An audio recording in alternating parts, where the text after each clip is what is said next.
আচ্ছা, তো আজকে যে ফার্স্ট যে চ্যাপ্টারটা সেটা হচ্ছে মেনসুরেশনের চ্যাপ্টার। মেনসুরেশনে দু ধরনের ফিগার হয়, এক হচ্ছে 2D ফিগার আর আরেকটা হচ্ছে 3D ফিগার। 2D ফিগার কোনগুলো? যেগুলো আমরা প্লেনের ওপরে আঁকি, যেরকম একটা লাইন হয়ে গেল, কি একটা ডট হয়ে গেল, কি একটা সার্কেল হয়ে গেল, অর এলস একটা ত্রিভুজ হয়ে গেল, যেগুলো আমরা একটা প্লেনের ওপরে আঁকতে পারি। অর এলস হয়ে গেল একটা স্কোয়ার, রেক্ট্যাঙ্গেল, ঠিক আছে, বা আয়তক্ষেত্র, বর্গক্ষেত্র, এইগুলো। এই ফিগারগুলোকে আমরা 2D ফিগার বলে থাকি। আর 3D ফিগারগুলো হচ্ছে যেগুলো আমরা অ্যাজ আ এক্সাম্পল যদি দেখি, যেরকম আমরা লুডোর ছক্কাকে একটা 3D ফিগার বলতে পারি, কারণ ওইটা একটা কিউবের মধ্যে পড়ে, ঠিক আছে, যেটার আয়তন আছে, যেটার উচ্চতা আছে, যেটার চওড়া আছে, দৈর্ঘ্য আছে, মানে 3টে ডাইমেনশনই আছে। কিন্তু যেগুলো আমরা 2Dতে আঁকি সেইগুলোর কিন্তু দুখানা ডাইমেনশন হবে, হয় দৈর্ঘ্য থাকবে, প্রস্থ থাকবে, কিন্তু উচ্চতা থাকবে না, ঠিক আছে। তার যেরকম আমাদের বই, একটা বই আমাদের যেরকম হয় সেটা আয়তক্ষেত্রাকার একটা কিউবয়েড হয় আমাদের বই, তাই তো, যেটার একটা উচ্চতা বা থিকনেস থাকে, দৈর্ঘ্য থাকে, প্রস্থ থাকে। ওকে, আচ্ছা, তো এটা হচ্ছে 2D আর 3Dর মধ্যে তফাৎ।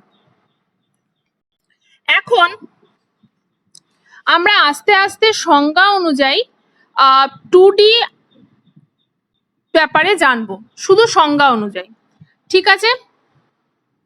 আচ্ছা, 2D ফিগারের মধ্যে যেগুলো আমাদের একটা ফিগার আঁকার জন্য খুবই দরকার সেটা হচ্ছে বেসিক্যালি একটা পয়েন্ট আর লাইন, ঠিক আছে। তো পয়েন্ট কি? What is point? পয়েন্ট হচ্ছে একটা dot which is made on paper or any surface that indicates a point। মানে একটা ডট যেটা আমরা একটা পেপারের সারফেসের ওপরে দিয়ে থাকি, যেরকম এইটা, যেটা একটা পয়েন্টকে ইন্ডিকেট করছে। তো এইটা হচ্ছে মেন বেসিক যে, আচ্ছা, পয়েন্ট হলো। এরপরে হচ্ছে line. What is line? A set of points one after the other form a line। ওকে, বোঝা গেছে? পরপর এক একটা বিন্দুকে যোগ করলে আমরা একটা লাইন পাই, ঠিক আছে, এটা হচ্ছে বলা হয়েছে মেন, ঠিক আছে। আচ্ছা, লাইনের একটা বৈশিষ্ট্য হচ্ছে কি, মেন বৈশিষ্ট্য, a line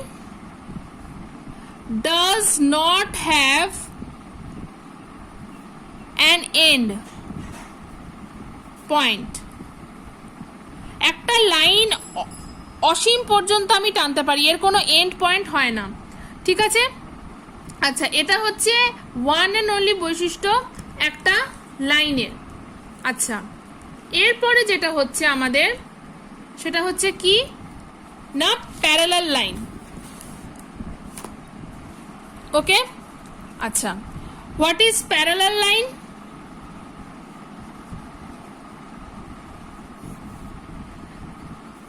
co-planar lines lines মানে হচ্ছে সেম প্লেনে থাকবে, কোনো সমতলটা যে যে সমতলের ওপর দুটো লাইন, সেই দুটো লাইন সেম সমতলের ওপর থাকবে, সেই জন্য এটাকে বলা হচ্ছে coplanar lines which do not intersect each other. Okay, মানে একই তলের ওপরে দুটো লাইন যাকে তুমি দুদিকে যতটা পরিমাণই বিস্তৃত করো না কেন ইনফিনিটি পর্যন্ত, এরা কিন্তু কখনোই গিয়ে মিলিত হবে না। ঠিক আছে, এটা হচ্ছে প্যারালাল লাইনের মেন বৈশিষ্ট্য। ওকে, আচ্ছা, এইগুলো সব হলো। এরপরে কিছু নোট আমাদের জানা দরকার। সেটা কি নোট? এক, infinite number of lines can be drawn passing through through a point point, মানে একটা পয়েন্টের মধ্য দিয়ে তুমি অসংখ্য লাইন ড্র করতে পারো, এটা হচ্ছে একটা বৈশিষ্ট্য। সেকেন্ড হচ্ছে কি, one and only one line, one and only one line can be drawn passing through 2 points. তোমাকে যদি দুটো পয়েন্ট দেওয়া থাকে তাহলে আমরা এই দুটো পয়েন্ট দিয়ে কিন্তু একটাই, মানে দুটো পয়েন্টকে কানেক্ট করছে এরকম একটাই লাইন বানাতে পারবো, এর থেকে বেশি লাইন কিন্তু আমরা বানাতে পারবো না। But if we are given only one point, then we can draw infinity number of lines. এটা হচ্ছে একটা মেন বৈশিষ্ট্য। ওকে, তো এরপরে আমাদের নেক্সট টপিক হচ্ছে angles. Okay, how many type of angles are there? Okay, one হচ্ছে corresponding angles. Okay, corresponding angles কোনগুলো? আচ্ছা, দুটো প্যারালাল লাইন তো কখনোই একে অপরকে কানেক্ট করবে না, তাহলে আমার অ্যাঙ্গেল তো বলতে গেলে দুটো প্যারালাল লাইনে এই লাইনে এই অ্যাঙ্গেলটা 180, এই লাইনে এই পুরো অ্যাঙ্গেলটা 180, আদারওয়াইজ কোনো অ্যাঙ্গেল কিন্তু আমরা পাচ্ছি না। তাহলে অলওয়েজ যখন দুটো প্যারালাল লাইনকে একটা থার্ড লাইন কাট করছে তখন কিন্তু আমরা অ্যাঙ্গেল ক্রিয়েট করতে পারছি।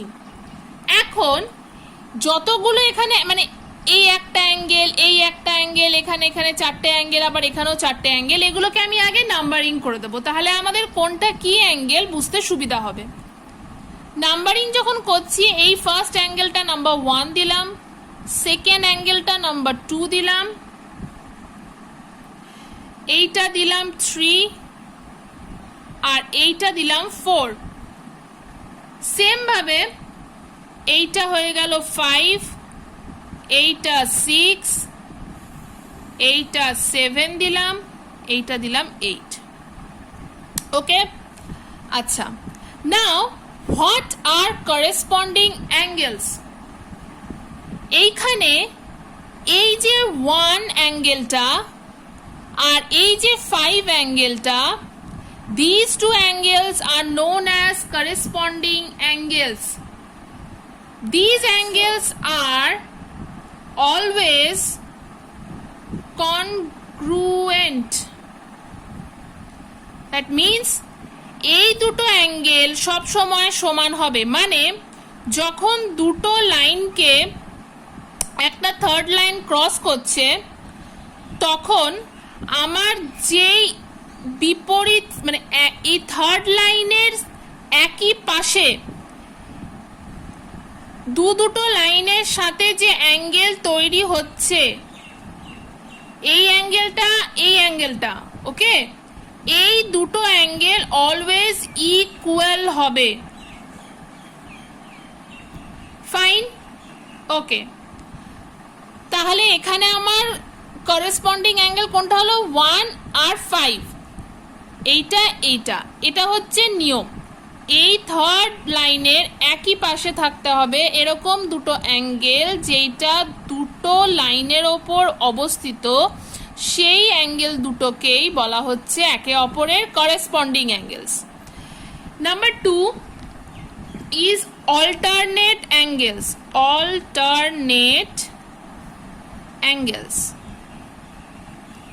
Okay, these angles are also congruent.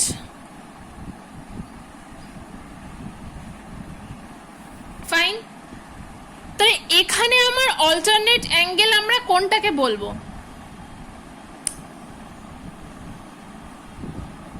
3 মানে এই অ্যাঙ্গেলটা নিচের দিকে, অ্যান্ড 6 মানে এই অ্যাঙ্গেলটা।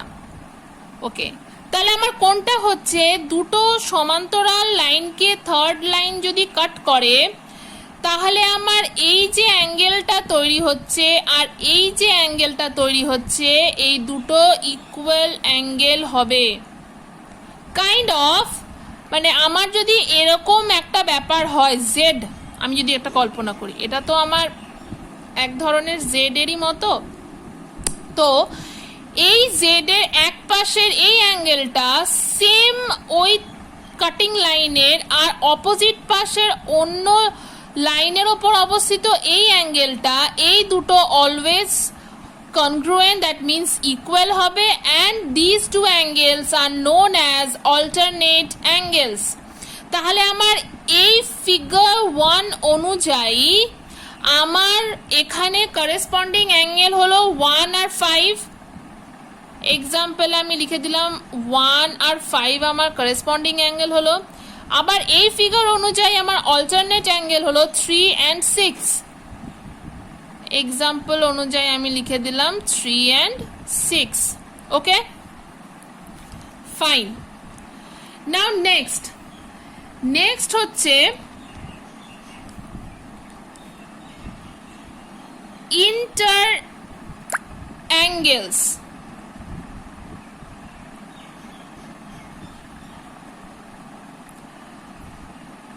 Interior angles. Okay, interior angles. আচ্ছা, ইন্টেরিয়র অ্যাঙ্গেলস কোনগুলো আগে জানবো, ঠিক আছে? তবে তার আগে বলি, ইন্টেরিয়র অ্যাঙ্গেলসের বৈশিষ্ট্য হচ্ছে দিস অ্যাঙ্গেলস আর supplementary angles. That means interior angles মানে সব, এখানে আমি জোড়া অ্যাঙ্গেলের কথা বলছি, ঠিক আছে? তাহলে এটাও একটা জোড়া অ্যাঙ্গেল। তার মানে এমন দুটো অ্যাঙ্গেল যার যোগফল সাপ্লিমেন্টারি, মানে যাদের যোগফল 180 ডিগ্রি হবে। ফাইন, মানে এখানে আমি 3 আর 5 কে বলবো ইন্টেরিয়র অ্যাঙ্গেলস, কিন্তু ওই অ্যাঙ্গেলটা এমন হতে হবে, ওই দুটো অ্যাঙ্গেল যেটা সেম লাইনের সাথে, কিন্তু মানে একটা কমন লাইন থাকবে কিন্তু সেম আরেকটা যে লাইন থাকবে সেটা কিন্তু আলাদা হবে। যেরকম এখানে যেরকম দেখছিস, এই লাইনটা যেটা কাট করছে এই 3 আর 5 নম্বরের ক্ষেত্রে, এই লাইনটা কিন্তু সেম কমন লাইন, কিন্তু 3-এর যে সেকেন্ড লাইনটা সেটা কিন্তু আলাদা, 5-এর এই সেকেন্ড লাইনটা কিন্তু আলাদা। তো এইটা হচ্ছে মেন বৈশিষ্ট্য, যে আমি একটা লাইন টেনে যদি বলি এরকমভাবে দাগ দিয়ে বলি এইটা প্লাস এইটা interior angle as because they are forming 180 degree together, তাহলে কিন্তু ভুল হবে। কেন?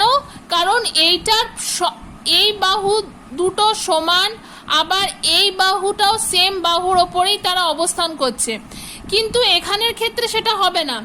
এটা হবে এই যে থার্ড বাহু, মানে আমি যদি এটাকে যদি আমি জাস্ট এই পোর্শনটা আঁকি, তার মানে যদি এরকম আমার কাছে একটা ব্যাপার থাকে, তাহলে এই দুটো বাহু আমার আলাদা, আর এই যে কমন বাহু এইটার একই পাশে আমার এই দুটো কোণ যেটা হবে সেটার যোগফল অলওয়েজ কত হবে? 180 ডিগ্রি।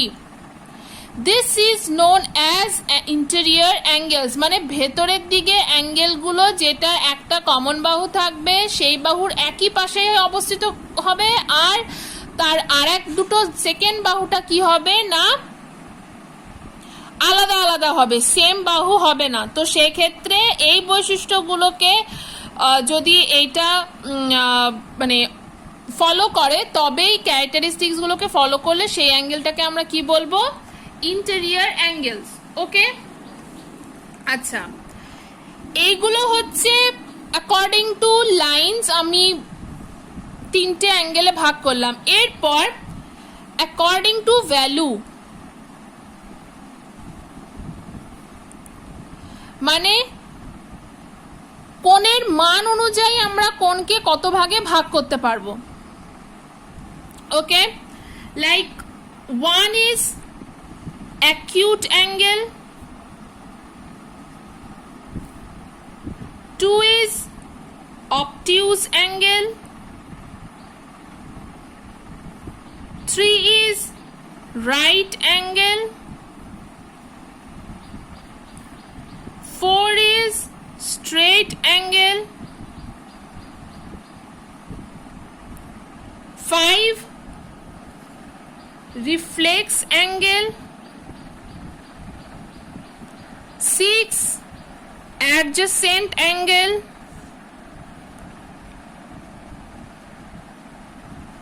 7 complementary angle,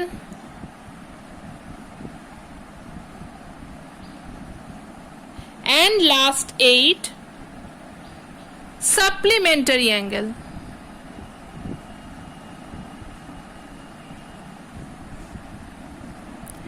ওকে, এই এতগুলো ভাগে আমরা ভাগ করতে পারবো অ্যাকর্ডিং টু ভ্যালু। কিভাবে?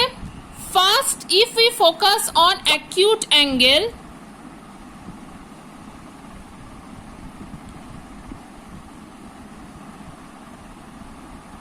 দেন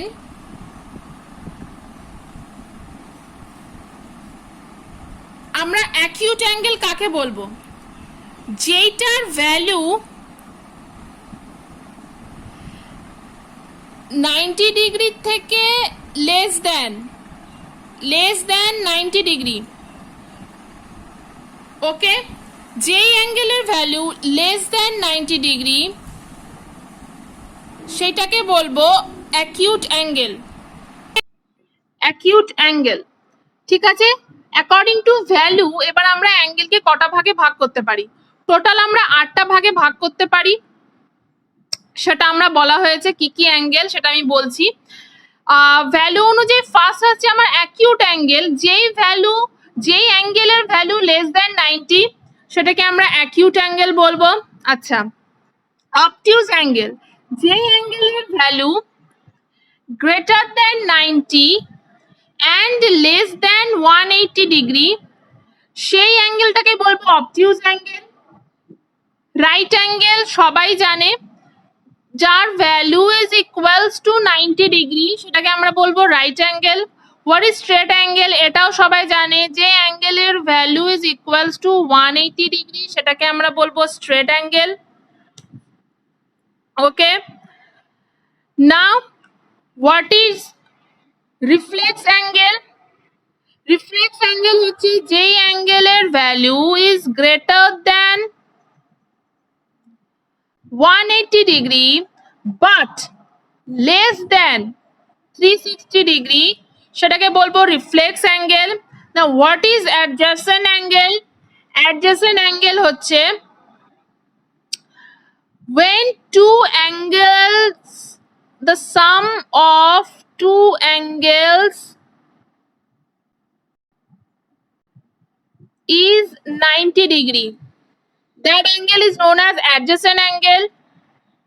Then complementary angle, adjacent angle is that angle ভুল হয়ে গেল। Adjacent angle is that angle when two angles have a common side।